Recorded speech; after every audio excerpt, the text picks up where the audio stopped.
avec Carbo et sa gang. Radio X.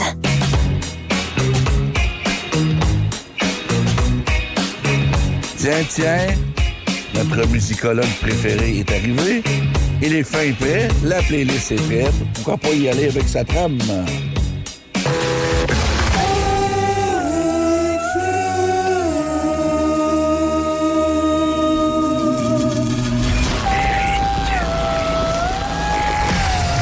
Le musicologue, Éric Flynn.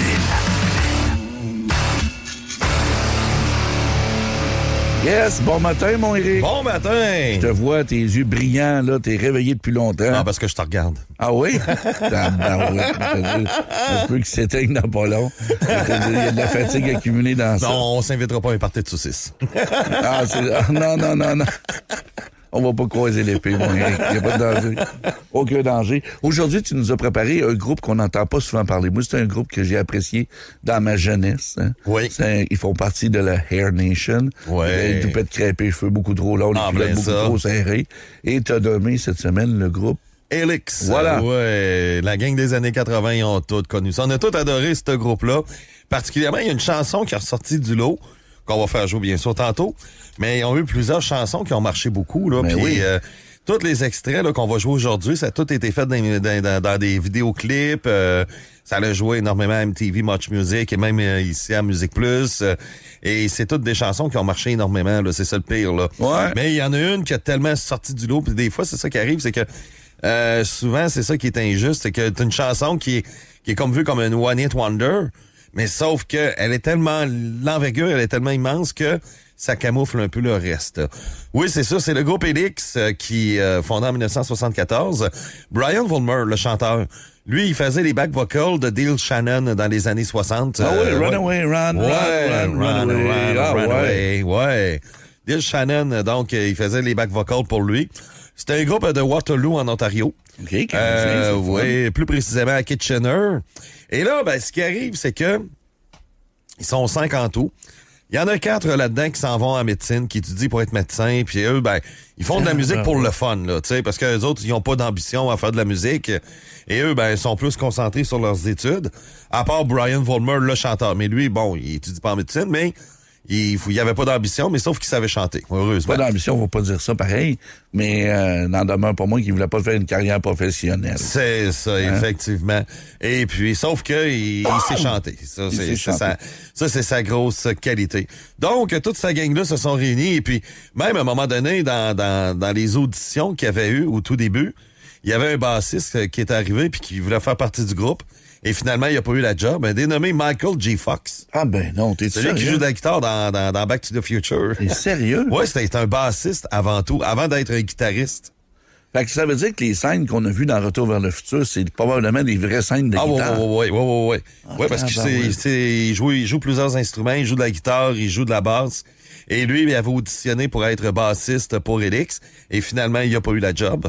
Non, ben weird, ça, c'est le fun. Michael, ça, c'est avant Back to the Future, là, tu sais. OK. Donc, Michael J. Fox qui avait auditionné, et puis on l'a remplacé par on a décidé d'en prendre un autre à la place, mais on savait pas du tout ce que ce gars-là s'en irait plus tard, là, tu sais. Non. Et dans le fond, ça a été une bonne chose parce que il aurait peut-être eu un rôle de second violon, là, dans le band.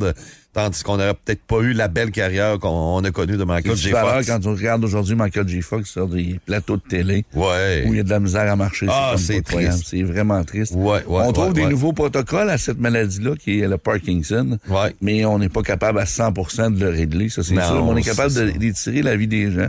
Déjà là, il y a une lumière au bout du tunnel. Mais ça, selon moi, c'est une maladie qui devrait se régler un jour ou l'autre. Parce qu'on a énormément de recherches là-dessus. Valeur pour lui, Michael J. Fox. On va se croiser les doigts pour que ça s'améliore pour tout le monde. Oui. Surtout pour la prochaine génération à venir. Là. Au moins ça. Là. Ouais. Donc, on peut y aller avec un petit extrait. C'est Wild in the Streets. Ça, c'est dans les débuts là, de Elix. Ça sonne vieux ici. Ouais, du côté, c'est vrai. Ouais, t'as raison. Ça sonne rock'n'roll.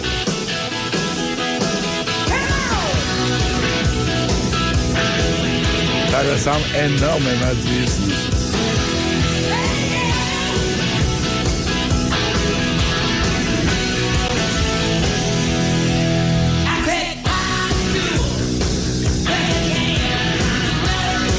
pas être fâché d'entendre ça, Eric. Là. Ah, ben non. Ça, c'est du hard rock joyeux, là. Oui.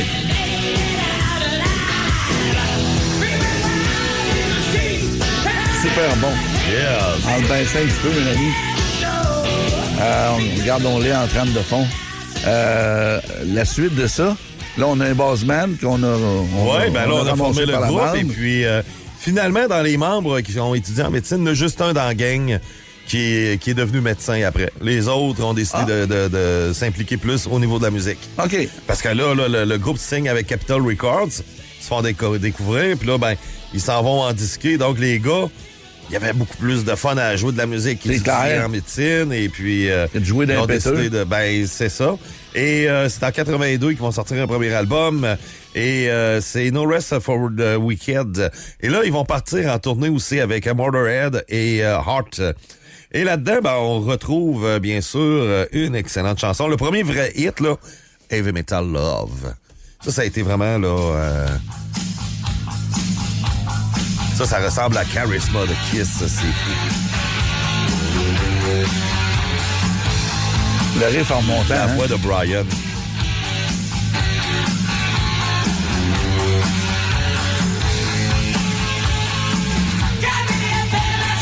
Ah, on a pris la maturité dans la voix. Ouais. Quand même, 74. Là, on est en quelle année?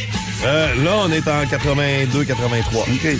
Quasiment 10 ans, là. C'est Ouais. sûr qu'on a pris un peu de substance. Ah, ben ouais. Bon, probablement de l'alcool.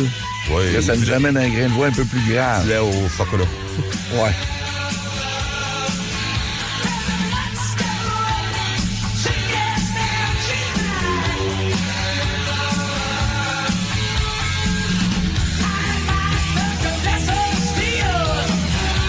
Là, le refrain s'en vient.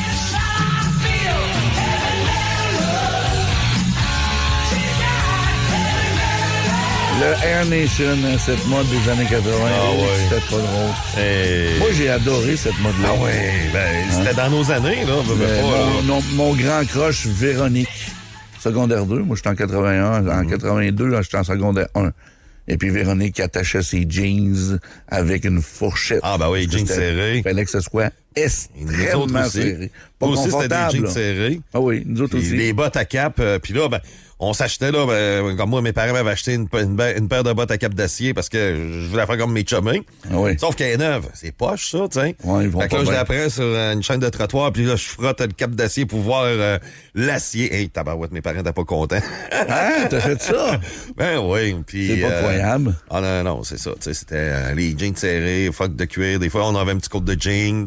Oui, sinon, on avait une froc carottée qu'on brûlait. Oui. La fameuse froc carottée noire et rouge. Oui. On la brûlait pour qu'il y ait de l'air usé tout de suite. Ouais. Les bottes Cougar, ça te rappelle quelque chose? Oui, les bottes Cougar. Une botte d'hiver en cuir brun, Ouais. avec la langue rouge qui sortait, on n'attachait pas. Ah, non, on n'attachait pas, c'est ça.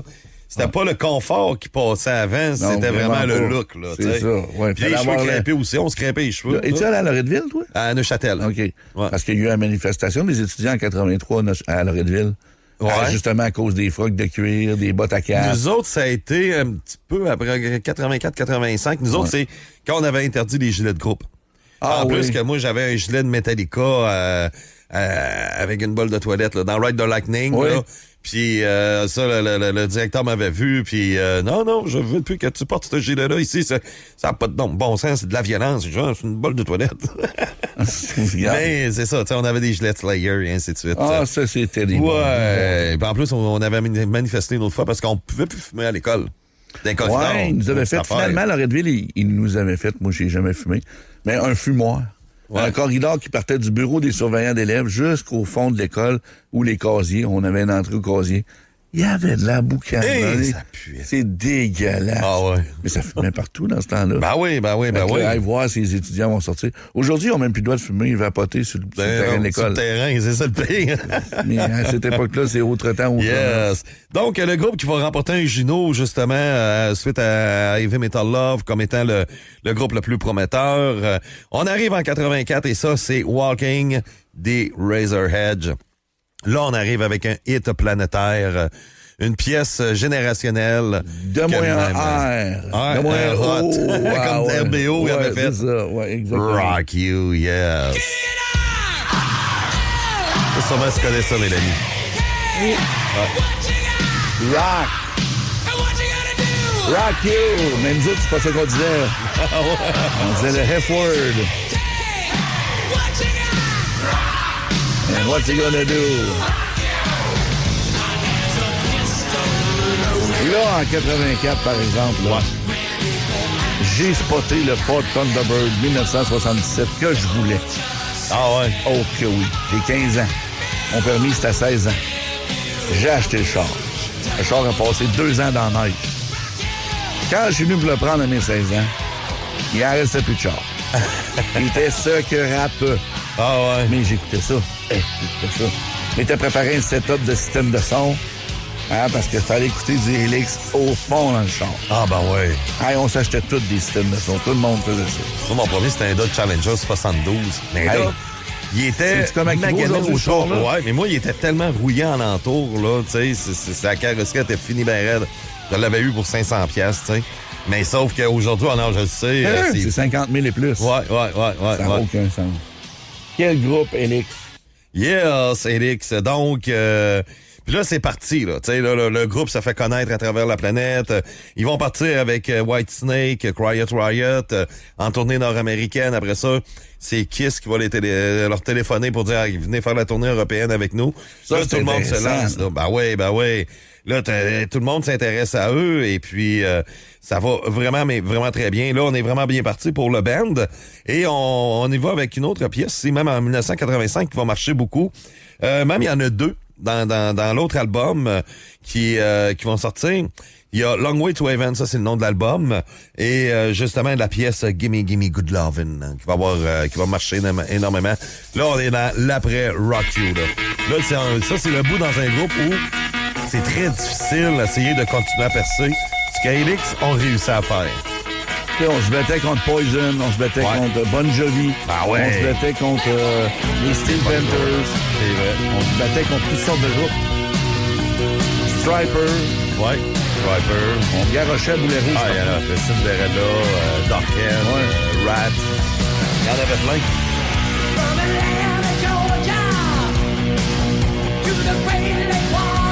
On voit encore que sa voix prend encore plus de maturité, hein? Ouais.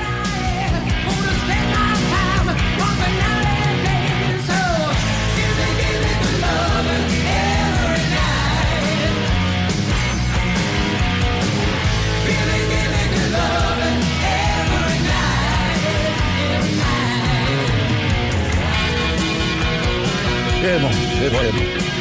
Et le pire, la prochaine chanson, c'est elle qui sera la plus cotée au Billboard aux États-Unis. Une position numéro 6, c'est Deep Cuts the Knife. Elle a plus fonctionné au niveau du Billboard aux États-Unis que Rock You, là. Oh, donc, ouais. l'autre grosse chanson, Deep Cuts the Knife, qu'on peut écouter, là, ça, c'est la prochaine. Et c'est celle-là qui a été la grosse chanson, particulièrement aux États-Unis, qui a marché le plus, encore plus que Helix. Ah oui. Donc, pour bien, même des gens comme aux États-Unis qui ont connu ce band-là, pour eux, là, c'est vraiment là, ces 2 chansons-là là, qui sont à côté. Une grosse power ballade. Là. Ouais, ça commence un petit peu mollo, mais après ça, là, ouais, power ballade. Puis après ça, ça va être beaucoup plus rythmé. Là. Mais Deep Cuts the Knife, ça a été, là, la chanson même, elle a été plus cotée au rang au Billboard. Ouais. Rock You n'avait pas fait un top 10. Elle, numéro 6. Tabarouette. Ouais. Did you hear me? Are you near me? Did you know that it hurt this bad? Did you love me? Ça va commencer. Là, ça va être beaucoup plus rythmé. J'ai jamais eu ça, moi, tu sais. Un début de balade, après ça, un bon rythme, comme ça, tu reviens mollo, c'est le fun. C'est vrai. Ça part. C'est sûr que Stéphane, à la salle paroissiale, dépose son sac à clous et puis s'en va danser, là.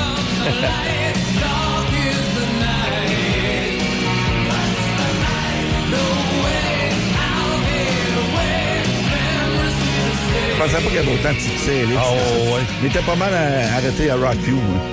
Ben, beaucoup, c'est ça. C'est parce que le Rock You, c'est ça. L'envergure de Rock You était tellement immense, ça a camouflé un peu le reste. Ouais. Et ici, Rock You, ça s'est mis, ça jouait à tour de bras, là, surtout au Québec.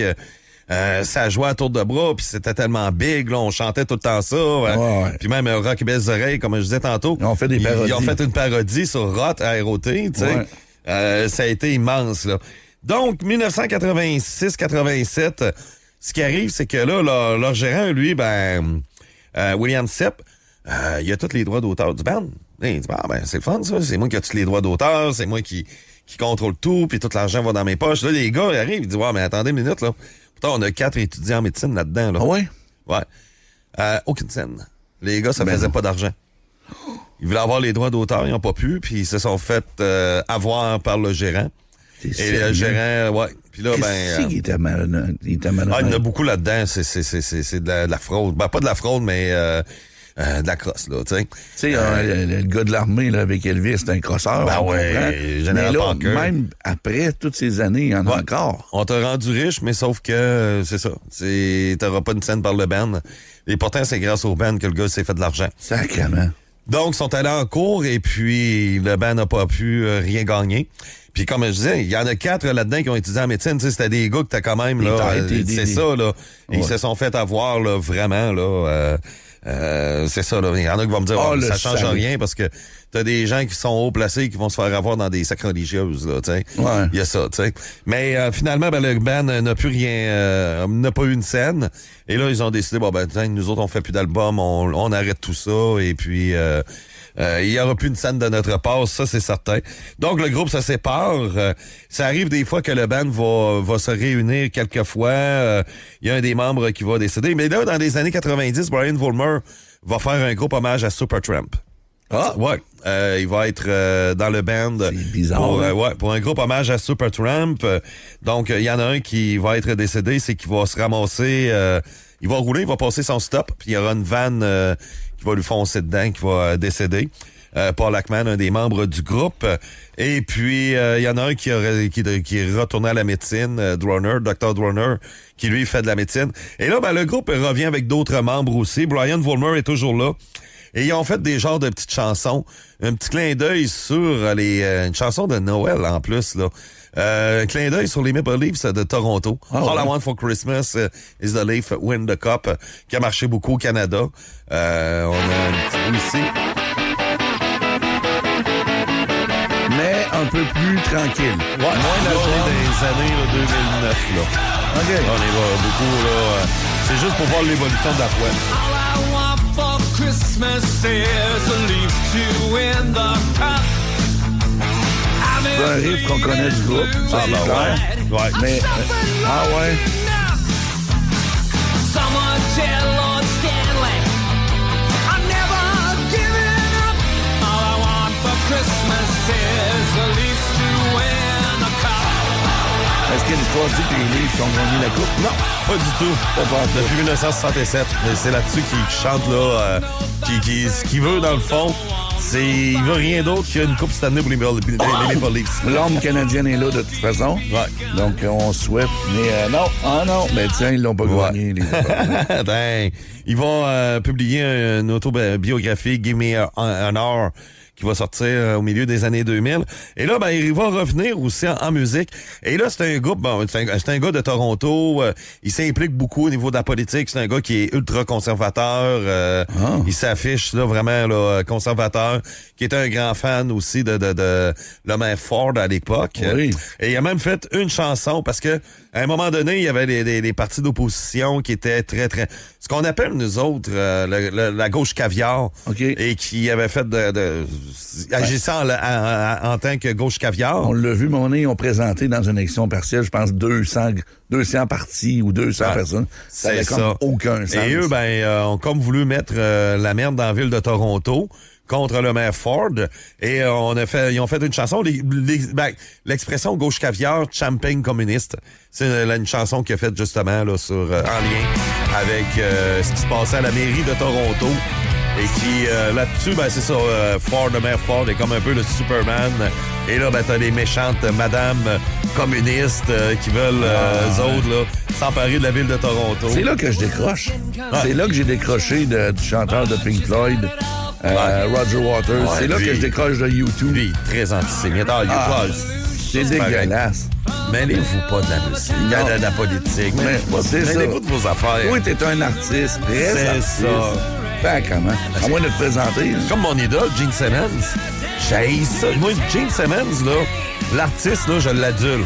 Mais comme homme, là, c'est un gros con. Ouais, c'est ça. T'sais, parce que là, il est encore, aujourd'hui encore, en 2025, il nous parle encore. Puis ça a été fait il y a 2 semaines encore. Ah, les téléchargements illégaux, ça n'a pas de bon sens. On n'est plus là pantoute. Ben là. non, On n'est ben plus non. là. Qu'est-ce que tu fais là, t'sais? C'est ça. Il tire par le bas. Il retarde le groupe. Ouais. On peut écouter un petit bout de Champion communiste? Ouais. Lève le son, Mélanie. Mélanie. Ça vaut.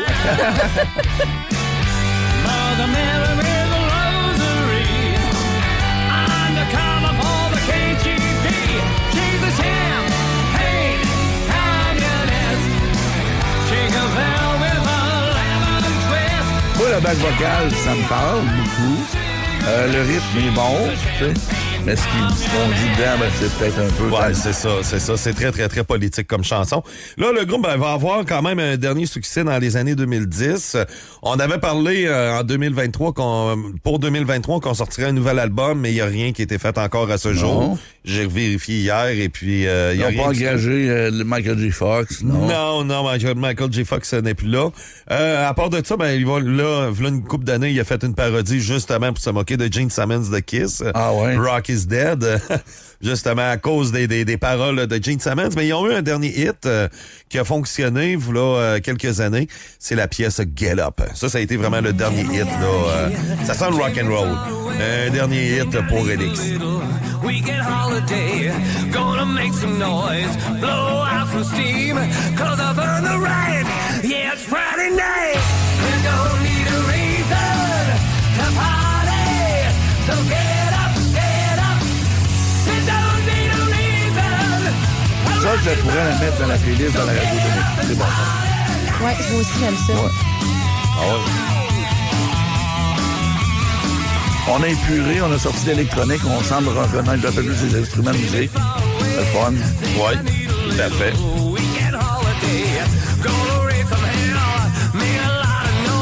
Ouais, ben, Elix, je pensais pas qu'on serait capable de faire une chronique avec eux, mais je suis vraiment surpris. Yes. Vraiment le fun. À un moment donné, un groupe que les gens connaissent moins, c'est Steel Panthers. J'aimerais ça que tu me fasses. Ouais, faudrait. Ils sont partis, ils sont venus. Ouais, Steel ouais, Panthers, ouais. c'est très, très cinglant. Si tu vois un vidéoclip... C'est fou, Striper Girl, puis Fat Girl. Dans les toilettes, là, je sais pas si tu te rappelles, là, t'as vu le vidéo là, dans la salle de bain, là? Ouais. Steel Panthers. Steel Panthers, on va s'amuser là-dessus prochainement. Ça serait peut-être le fun. Ah ouais, plusieurs de certain. bons succès aussi. Ouais, ben Mais, ouais, une bonne chanson. Un peu plus méconnu des gens. Ouais. Mais les vidéoclips, extraordinaires. Puis, il y a beaucoup de chansons, tu sais, qui vont copier, puis ça, c'est voulu, là, sur Bon Jovi, sur Guns N' Roses, tu sais, sur plusieurs, là, tu sais. Ils vont chercher les mêmes riffs, bien souvent. Ils vont chercher des maudites bonnes chansons, là, des slows qu'ils font, là. Oui. C'est incroyable, là, tu sais. Moi, à un moment donné, dans un clair de lune, tu sais, il y a des TV. Ouais. Puis là, je dis au DJ, il dit, veux-tu de la musique en particulier? Je dis oui. Mais moi, il y a une petite playlist des Steel Panthers. Il l'a enlevé, ça n'a pas pris de temps. Ah ouais. Tu connais-tu un peu ça, Mélanie, Steel Panther? C'est un groupe. C'est un groupe d'aujourd'hui, OK? Des années 2010, OK? Sauf que les autres, ils ont le look des années 80. Ouais. Et ils font sur scène, ils vont faire exactement ce qui se faisait dans les années 80. Le foulard, les cheveux crêpés, le mouvement. Effectivement, le airband. Ouais. Les mouvements aussi sur scène, tu sais, ils vont copier beaucoup sur les artistes des années 80, le hard rock. Pendant les shows, j'ai été voir cette bande-là en show en Europe. Et ils font vraiment aussi comme dans les années 80. Ils demandent à des filles de monter sur scène. Faire le flasher. C'est ça, montrer vos seins. Puis, c'est très, très drôle. Ouais, j'ai vu, sont drôles. Ouais, c'est vraiment là, particulier. Puis oui, on va en faire une prochainement. Ça sera super fun. Merci, Éric Flynn, encore une fois. On peut t'entendre aussi sur Radio Biz. Ouais, radioquebec.biz, qui a eu 23 ans hier. Ah oui. Première station de radio numérique au Canada. Un de vos chroniqueurs très connus. Oui, un animateur, Alice Cooper. Alice Cooper. Ouais, on a Ron Kill aussi, qui a vendu des millions d'albums dans les années 80, qui était avec nous. Un ex de Guns N' Roses qui a été avec nous, Steven Hagler. C'est le fun. Avec nous. Ben ouais, imagine t'as Alice Cooper. Là, voilà, une radio qui fait une pub pour une autre radio, mais que ça vaut la peine. Ah ouais. Ça vaut la peine.